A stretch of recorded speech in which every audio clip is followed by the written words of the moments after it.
പ്രിയ സുഹൃത്തുക്കളെ, ഇന്ത്യ-US വ്യാപാര കരാറിനെക്കുറിച്ച് ഉഭയകക്ഷി ചർച്ചകൾ നടന്നുകൊണ്ടിരിക്കുന്നതിനിടയിൽ റഷ്യയിൽ നിന്ന് എണ്ണ വാങ്ങുന്നു എന്ന പേരിൽ US പ്രസിഡന്റ് ഡൊണാൾഡ് ട്രംപ് ഇന്ത്യക്ക് 25% അധിക തീരുവ ഏർപ്പെടുത്തിയിരിക്കുകയാണ്.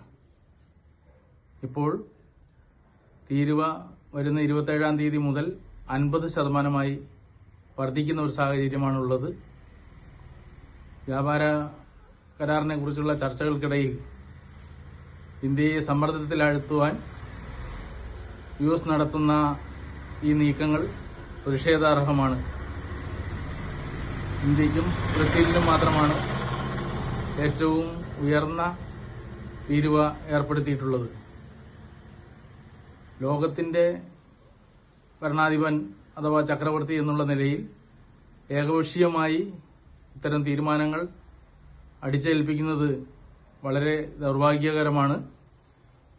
ഇന്ത്യ ഇറാനിൽ നിന്ന് എണ്ണ ഇറക്കുമതി ചെയ്തിരുന്നു. എന്നാൽ അമേരിക്കയുടെ സമ്മർദ്ദത്തിന് വഴങ്ങി ഇറാനിൽ നിന്ന് എണ്ണ വാങ്ങുന്നത് നിർത്തിയിരിക്കുകയാണ്. ഇപ്പോൾ റഷ്യയിൽ നിന്ന് എണ്ണ വാങ്ങരുത് എന്ന് പറയുന്നത് അമേരിക്കയുടെ മേധാവിത്വം, അവരുടെ സമ്മർദ്ദം നമ്മുടെ മേൽ അടിച്ചേൽപ്പിക്കുകയാണ്. ഒരു സ്വതന്ത്ര പരമാധികാര രാഷ്ട്രമെന്നുള്ള നിലയിൽ സമ്മർദ്ദത്തിന് വഴങ്ങാതെ